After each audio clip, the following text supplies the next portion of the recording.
Hello students, आज क्लासत आमी पढ़िम question number 10 तो यार आगर भिडिओत आमी क्वेश्चन नंबर 9 লৈ सॉल्यूशन অলरेडी দি দিছো। সো আগৰ ভিডিও বিলাক আগত চাই লবা। আজি সো क्वेश्चन नंबर 10 তো क्वेश्चन नंबर 10 ত আমাক দিয়া আছে যে মহীশূৰ আৰু বাংগালোৰৰ মাজত 132 কিলোমিটাৰ পথ ভ্ৰমণ কৰিবলৈ এখন দ্ৰুতবেগী ৰেলগাড়ী এখন যাত্ৰীবাহী ৰেলগাড়ীতকৈ 1 ঘণ্টা সময় কম লয়। ইয়াতে আমাক কি কোৱা আছে, দুখন ৰেলগাড়ীৰ কথা কোৱা আছে। এখন হল কি দ্রুতবেগী রেলগাড়ি আর এখন কি যাত্রীবাহী রেলগাড়ি। দ্রুতবেগী রেলগাড়ি আর এখন কি যাত্রীবাহী রেলগাড়ি। আচ্ছা, তার পিছত কি কইছে, যদি দ্রুতবেগী ৰেলগাড়ীখনৰ গড় দ্ৰুতি যাত্ৰীবাহী ৰেলগাড়ীখনতকৈ ঘণ্টাত 11 কিলোমিটাৰ বেছি হয়, ৰেলগাড়ীখনৰ গড় দ্ৰুতি উলিয়াব লাগে। ইয়াতে ব্ৰ্যাকেটত আৰু কিছুমান বস্তু লিখা আছিল, সেইখিনি লিখা নাই কাৰণ পৰীক্ষাত ব্ৰ্যাকেটৰ বস্তুখিনি দিয়া না থাকে। যিখিনি দৰকাৰী প্ৰশ্ন সেইখিনি আমি লিখি লৈছো। সব কোশ্চেনটো আগতে তোমাক ভালকৈ বুজিব লাগিব। ইয়াত কি কৈছে, মহীশূৰ আৰু বাংগালোৰৰ মাজত এটা দূৰত্ব আছে। দূৰত্বটো কিমান? 132 কিলোমিটাৰ। 132 কিলোমিটাৰ কাৰ কাৰ মাজৰ দূৰত্ব? মহীশূৰ আৰু বাংগালোৰৰ মাজৰ দূৰত্ব কিমান? 132। এতিয়া এই মহীশূৰ আৰু বাংগালোৰৰ মাজত দুখন ট্ৰেইন গৈ আছে, এটা দ্ৰুতবেগী আৰু এটা কি যাত্ৰীবাহী। ট্ৰেইন মানে কি ৰেলগাড়ীখন গৈ আছে দুখন। তো ইয়াতে তোমাক কোৱা আছে কি দ্ৰুতবেগী ৰেলগাড়ী এখন যাত্ৰীবাহী ৰেলগাড়ীখনতকৈ 1 ঘণ্টা সময় কম লয়। তাৰ মানে যেটো আমাৰ দ্ৰুতবেগী ৰেলগাড়ী, সেই দ্ৰুতবেগী ৰেলগাড়ীখনৰ স্পিডটো বেছি। কোনটোতকৈ বেছি? যাত্ৰীবাহী ৰেলগাড়ীখনতকৈ বেছি। কি তাৰ মানে যদি যাত্ৰীবাহী ৰেলগাড়ীখনৰ মহীশূৰৰ পৰা বাংগালোৰ যাবলৈ যদি 4 ঘণ্টা সময় লাগে, নহলে দ্ৰুতবেগীৰ কিমান লাগিব? 3 ঘণ্টা লাগিব। কি কাৰণে? কাৰণ যাত্ৰীবাহীতকৈ দ্ৰুতবেগীটো 1 ঘণ্টা সময় কম লয়। তাৰ মানে 1 ঘণ্টা আগতে গৈ পাই যাব তাতে। কারণ দ্রুতবেগীটো কি যাব? স্পিডত বেশি যাব, সেই কারণে 1 ঘণ্টা সময় কম লাগিব। যদি দ্রুতবেগী ৰেলগাড়ীখনৰ গড় দ্ৰুতি যাত্ৰীবাহী ৰেলগাড়ীখনতকৈ ঘণ্টাত 11 কিলোমিটাৰ বেছি। যেহেতু দ্ৰুতবেগীটোৰ স্পিডটো বেছি, হয়নে নাই? কিমান বেছি সেইটো কৈ দিয়া আছে। কিমান বেছি? ঘণ্টাত 11 কিলোমিটাৰ বেছি। দ্ৰুতবেগী ৰেলগাড়ীখন কিমান স্পিডত বেছি যাব? ঘণ্টাত 1 ঘণ্টাত 11 কিলোমিটাৰ বেছি যাব। কোনটোতকৈ? যাত্ৰীবাহীতকৈ। যাত্ৰীবাহীটোত যদি ধৰা 30 কিলোমিটাৰ গৈ পায়, তেনেহলে দ্ৰুতবেগীটো কিমান যাব? 30 প্লাস 11, তাৰ মানে এইটো 11 কিলোমিটাৰ আৰু স্পিডত যাব। বুঝি পালা? তাৰ মানে 41 হৈ যাব। তাৰ পিছত আমাক উলিয়াব দিছে কি ৰেলগাড়ীখনৰ গড় দ্ৰুতি। ৰেলগাড়ী দুখনৰ গড় দ্ৰুতি, তাৰ মানে দ্ৰুতবেগী ৰেলগাড়ীখনৰ গড় দ্ৰুতি কিমান হ'ব আৰু যাত্ৰীবাহী ৰেলগাড়ীখনৰ গড় দ্ৰুতি কি হ'ব আমাক নিৰ্ণয় কৰিব লাগে। যেহেতু এই দুটা আমাক ওলাব দিছে, গতিকে আমি কি কৰিম, এই দুটা প্ৰথমত আমি ধৰি লম। ধৰা হল যে যাত্ৰীবাহী ৰেলগাড়ীখনৰ গড় দ্ৰুতি আমাৰ জনা নাই, গতিকে আমি কি ধৰিম? x কিলোমিটাৰ পাৰ আৱাৰ হল। এতিয়া এটা বস্তু লক্ষ্য কৰা, ইয়াত আমাৰ অকল দ্ৰুতিটো দিয়া আছে, কিন্তু কোনো ধৰণৰ সময় দিয়া নাই, কিমান সময়ত গৈ পাব সেইটো দিয়া নাই। গতিকে আমাৰ কি কৰিব লাগিব? সময়টো ওলাব লাগিব আগত। সময় ওলোৱাৰ ফৰ্মুলা কি? যে ক্লাস 9ত সায়েন্সত এটা সূত্ৰ পাইছিলা যে সময় ইজ ইকুয়াল দূৰত্ব বাই দ্ৰুতি। ইয়াৰ আগৰ ভিডিওটো আমি কোশ্চেন নাম্বাৰ 8 এটা আছিল, সেই 8 নাম্বাৰ কোশ্চেনটো আমি এই ফৰ্মুলাটো ব্যবহাৰ কৰি 8 নাম্বার কোশ্চেন যেটো আছে এটা আমি সলিউশন দিছিলো যে সময়টো আমি কেনেকৈ পাব পাৰো। সময়টো আমি দূৰত্বক যদি আমি দ্ৰুতিৰ দ্বাৰা হৰণ কৰি দিও, তেনেহলে আমি সময়টো পাই যাম। ইয়াতে দূৰত্বটো কিমান আছে? আমাৰ দূৰত্বটো কিমান আছে? 132। আৰু দ্ৰুতিটো আমি ধৰি লৈছো কি x, গতিকে তলত কি হ'ব আমাৰ x। গতিকে সময়টো আমি পাই গলো কিমান? 132/x। আকৌ দ্ৰুতবেগী ৰেলগাড়ীখনৰ আমাৰ দ্ৰুতি ওলাব লাগিব। ৰেলগাড়ীখনৰ মানে দুখনৰ ওলাব লাগিব। এখনৰটো আমি x বুলি ধৰি ললো, তেনেহলে আনটোৰটো কি হ'ব? দ্ৰুতবেগী ৰেলগাড়ীখনৰ দ্ৰুতি কিমান হ'ব? যদি যাত্ৰীবাহীটোৰ x হয়, তেনেহলে দ্ৰুতবেগীটোৰ কিমান হ'ব? দ্ৰুতবেগীটোৰ হ'ব x প্লাস কিমান হ'ব? 11 কিলোমিটাৰ পাৰ আওয়াৰ। কি কাৰণে x প্লাস 11 হব চোৱা ইয়াতে কোৱা আছে কি যদি দ্ৰুতবেগী ৰেলগাড়ীখনৰ গড় দ্ৰুতি যাত্ৰীবাহী ৰেলগাড়ীখনতকৈ ঘণ্টাত 11 কিলোমিটাৰ বেছি 11 কিলোমিটাৰ কি কৈছে বেছি বুজালে কি কৰিব লাগিব 11 টো প্লাস কৰিব লাগিব হল ম্যাথছত বেছি বুজালে কি কৰিব লাগে প্লাস তেনেহলে কিমান বেছি আছিল দ্ৰুতবেগী ৰেলগাড়ীখনৰ গড় দ্ৰুতি 11 বেছি আছিল গতিকে আগৰটোতকৈ 11 বেছি কৰি দিব লাগিব তাৰ মানে যোগ কৰি দিব লাগিব এইটোৰ ক্ষেত্ৰত সময়টো কি ওলাব হে একেই কথা দূৰত্ব ডিভাইডেড বাই দ্ৰুতি দূৰত্ব কিন্তু আমাৰ একেটাই আছে দূৰত্বটো কি আছে আমাৰ 132 ডিভাইডেড বাই এই ক্ষেত্ৰত দ্ৰুতিটো কিমান আমাৰ x প্লাস 11 মানে নাই গতিকে আমি সময়টো পাই গলে ইমান ঘন্টা দুইটাৰ ক্ষেত্ৰত আমি কি পালো সময় পাই গলো হল এতিয়া অ্যাকৰ্ডিং টু কোশ্চেন প্ৰশ্নত কি কোৱা আছে যে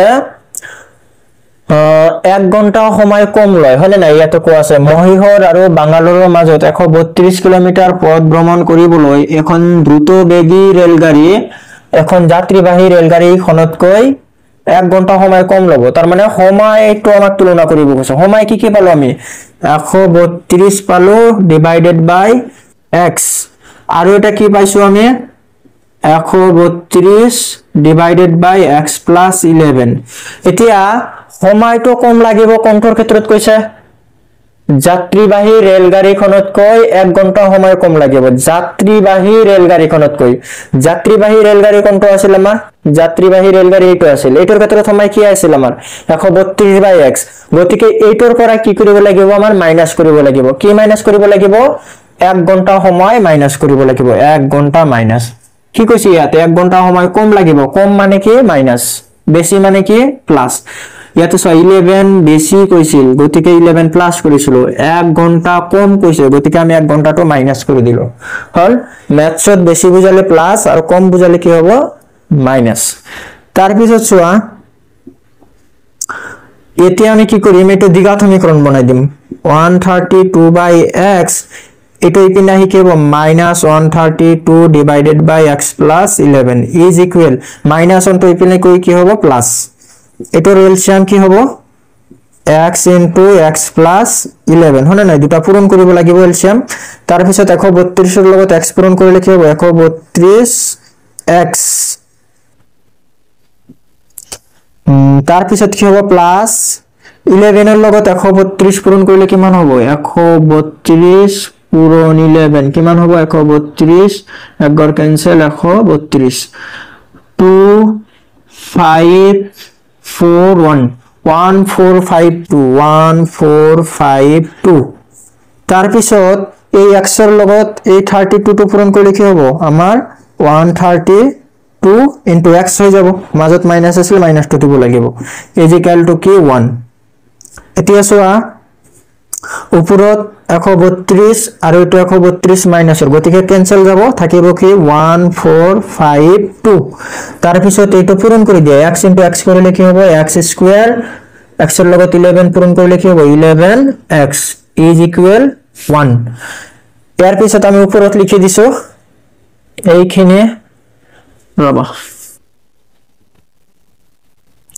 এতিয়া আমি এই পিনে লিখি দিছো এই পিনে লিখিলে কি হ'ব ইয়াতে চোৱা এতিয়া আমি কি কৰিম বজ্ৰ পূৰণ কৰি দিম বজ্ৰ পূৰণ কৰিলে কি কৰিব লাগিব ইয়াৰ তলত মনে মনে 1 আছে হনে নাই এই উপৰৰ 1 ৰ লগত তলৰটো পূৰণ কৰিলে কি হ'ব এইটো হ'ব 1 ৰ লগত যি বস্তু পূৰণ নকৰে কি হ'ব এইটো হ'ব x square plus 11x x square plus 11x তাৰ পিছত কি হ'ব এই তলৰ 1 ৰ লগত উপৰটো পূৰণ কৰিলে কিমান হ'ব 1452 হ'ব মানে নাই 1 ৰ লগত যি বস্তু পূৰণ নকৰে কি এইটো হ'ব কি হ'ব ইকুৱেল 1452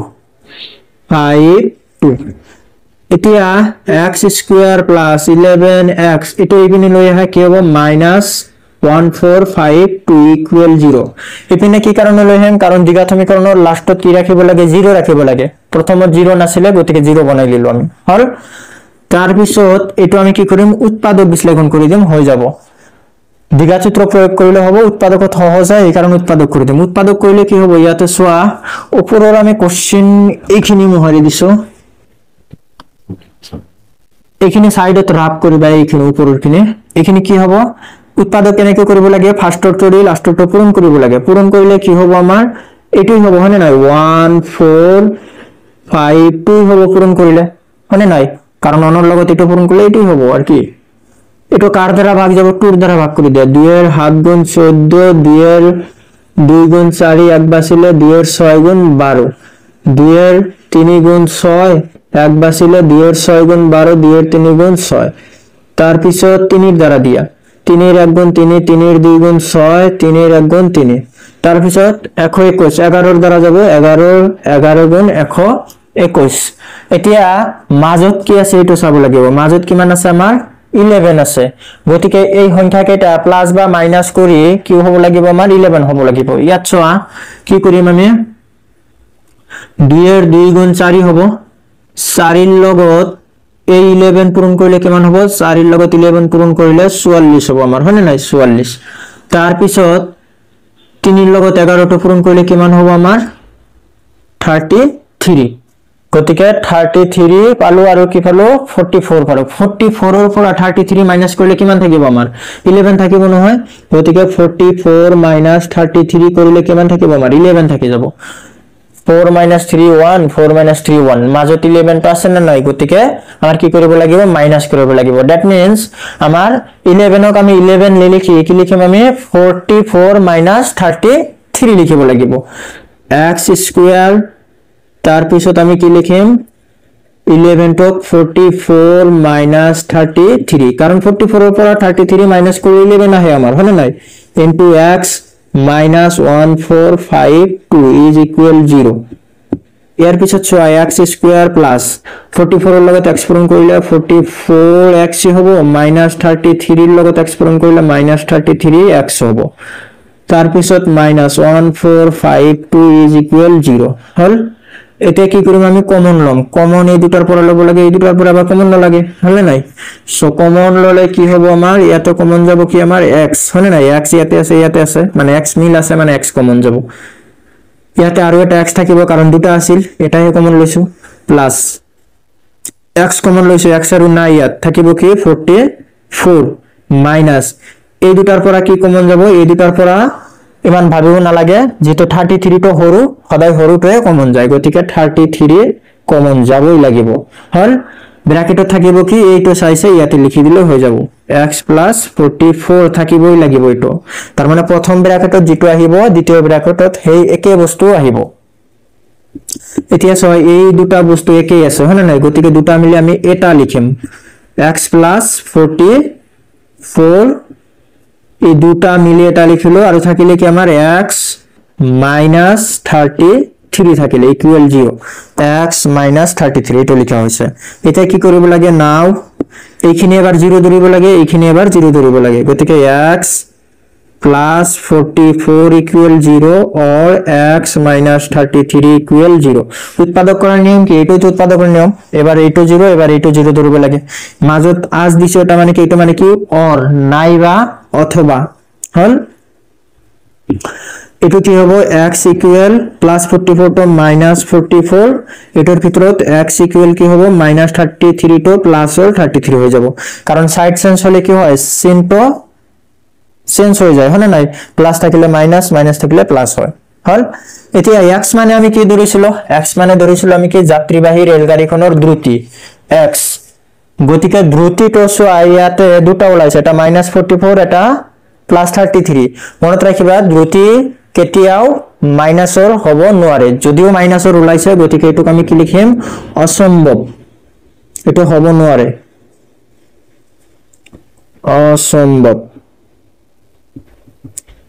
হল অসম্ভৱ তেনেহলে সম্ভৱ কোনটো হ'ব আমাৰ 33 তো লাষ্টত আমি লিখিম কি লিখিম যে যেটো ধৰি লৈছিল যে যাত্ৰীবাহী ৰেলগাড়ীখনৰ দ্ৰুতি আমাক ওলাব দিছিল কি ৰেলগাড়ীখনৰ গড় দ্ৰুতি হয়নে নাই ইয়াতে লাষ্টত লিখিম কি যে যাত্ৰীবাহী যে আগত যেটো ধৰি লোৱা হৈছিল এটো সেই লাইনটো লিখিব লাগিব যাত্ৰীবাহী ৰেলগাড়ীখনৰ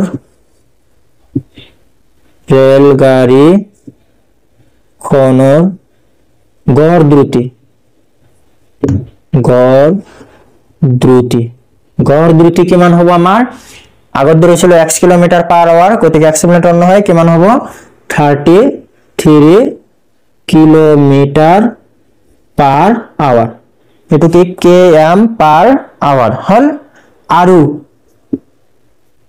এটা ধৰিছিল কি দ্ৰুত বেগী ৰেলগাড়ীখনৰ দ্ৰুতি মানে নাই আৰু দ্ৰুত বেগী ৰেলগাড়ীখনৰ গড় দ্ৰুতি কিমান হ'ব x ৰ লগত কি যোগ কৰিব লাগিব 11 যোগ কৰিব লাগিব কাৰণ কি দ্ৰুত বেগীটোৰ স্পিডটো বেছি আছিল মানে নাই 11 বেছি আছিল গতিকে 11 টো যোগ কৰিব লাগিব ইয়াতে বহাই দিলেও হ'ব x প্লাস কি হ'ব আমাৰ x প্লাস 11 আছিল গতিকে x ৰ মান কিমান x ৰ মান 33 প্লাস 11 কিমান হ'ব আমাৰ 44 এটো অলপ মান ওপৰত লিখি দি আছো লাষ্টত যেহেতু পাইছো 33 প্লাস 11 কিমান হ'ব আমাৰ 44 kilometre per hour so question number 10 এর আমার সলিউশন আমার হয়ে গেল সো আজিলৈ ভিডিওটি মানে ভিডিও ভাল লাগিলে লাইক কৰিবা আৰু ভিডিও বিলাক শেয়াৰ কৰিবা আৰু চেনেলত প্ৰথমবাৰ আহিলে চেনেলটো সাবস্ক্ৰাইব কৰি লবা যাতে মই ভিডিও দিয়াৰ লগে লগে তোমালোকে নোটিফিকেশন এটা পাই যাও সো আজিলৈ থ্যাংক ইউ